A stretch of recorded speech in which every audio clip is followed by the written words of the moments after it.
Bonjour, bonsoir amis de la revue hebdomadaire. Voici les différentes informations qui ont effrayé la chronique dans les parutions de cette semaine. On démarre. Oui, on démarre, amis de la plume et du papier. Banouto en ligne nous informe cette semaine de l'inquiétude des démocrates pour la sécurité de ses responsables. En manchette, le Cana mentionne qu'il s'agirait de projets d'assassinat de responsables au haut niveau et de surveillance financière étroite et injustifiée de certaines personnalités selon le parti.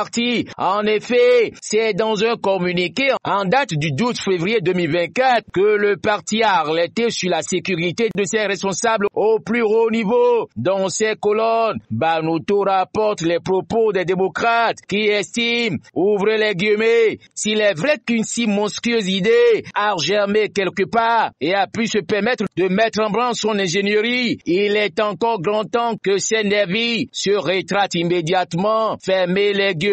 La formation politique de l'opposition fait remarquer que la solution au problème du Bénin aujourd'hui est loin de résider dans la violence, mais plutôt dans un dialogue politique concerté. Du tic au tac, 7 jours au Bénin titre sur la réaction du gouvernement en ces termes. Il faut arrêter la comédie et la théâtralisation. Le gouvernement répond au prétendu projet d'assassinat contre les responsables du parti Les Démocrates. En effet, c'est au cours de son point de presse hebdomadaire du Conseil des ministres que le porte-parole du gouvernement a profité de l'occasion pour apporter le droit de réponse du gouvernement dans cette affaire. Selon Wilfried Léandre Roumbedi, cette pratique ne reflète aucunement les habitudes du gouvernement de Patrice Talon. Le premier objectif du gouvernement, c'est d'abord la sécurité des personnes et des biens à l'intérieur de nos frontières. La libre circulation des personnes et des biens est une chose absolument garantie au Bénin et nous travaillons à même optimiser, a-t-il affirmé. À en croire le porte-parole du gouvernement, il s'agit d'une simple manœuvre de victimisation pour tenter de manipuler le peuple, n'ayant pas d'éléments pour attaquer le pouvoir en place. Alors, pour exister, il faut faire de la manipulation, il faut inventer les situations, il faut créer l'actualité s'il n'en a pas. Il précise que ces agissements que tentent de pointer du doigt les démocrates ne sont pas ceux du gouvernement de Talon, mais plutôt du gouvernement précédent. Il a rappelé comment Urbain Danivor a disparu avec son véhicule entier jusqu'à ce jour. Aucune clarification n'a été faite. Aussi, personne n'a oublié les conditions dans lesquelles Madame Soroundi Agbossou, qui avait été pourtant sa ministre, a été liquidée. Et à ce jour, cela n'a pas été élucidé. Pour lui, il s'agirait de la comédie et de la théâtralisation. On fait tomber pour le moment les rideaux sur cette scène politique pour retrouver à nouveau Banouto qui informe à la une sur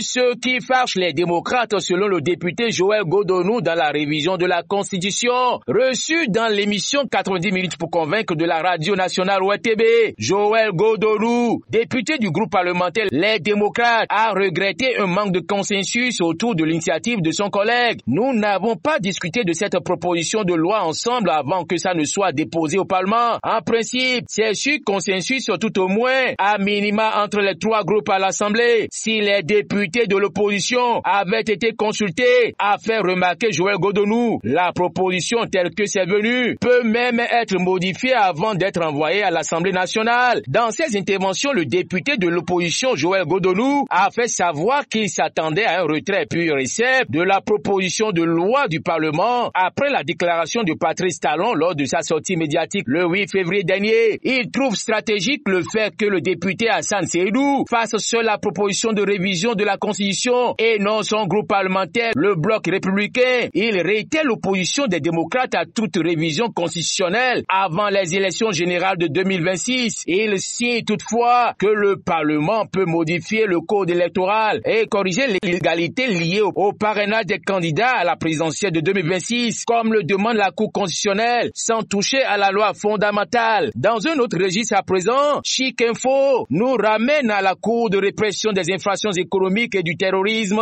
où une femme déjà condamnée pour trafic de drogue se retrouve à nouveau devant la justice. Malgré sa récidive là-bas, elle justifie son commerce de chanvre indien par des circonstances personnelles difficiles. La mise en cause justifie son délit devant la criette. Hôtel Kadie, selon Banouto, la prévenue, une femme d'une cinquantaine d'années, a été arrêtée avec un conducteur de taxi-moto, comparu devant la cour pour commettre commerce de chanvre indien. La dame a plaidé coupable. Elle avait déjà été arrêtée une fois et emprisonnée pendant 6 mois pour des faits similaires à la prison civile d'Abomey. Interrogée sur les raisons de son implication dans ce commerce illicite, la réponse de la mise en cause au procureur a suscité l'étonnement. Elle a justifié son acte par sa situation de veuve et le besoin de subvenir aux besoins de sa famille. La réponse de la prévenue devant le tribunal met en lumière les difficultés rencontrées par de nombreuses veuves au Bénin, confrontées à des défis économiques et sociaux. Cependant, la justification de son commerce de drogue comme seule option pour subvenir à ses besoins a soulevé des interrogations sur les conséquences sociales et économiques d'une telle activité généralisée. Le ministère public a requis 2 ans de prison, dont 6 mois fermes, contre la prévenue. C'est sur cette note donc que prend fin cette revue de presse. Achille Vinagbe,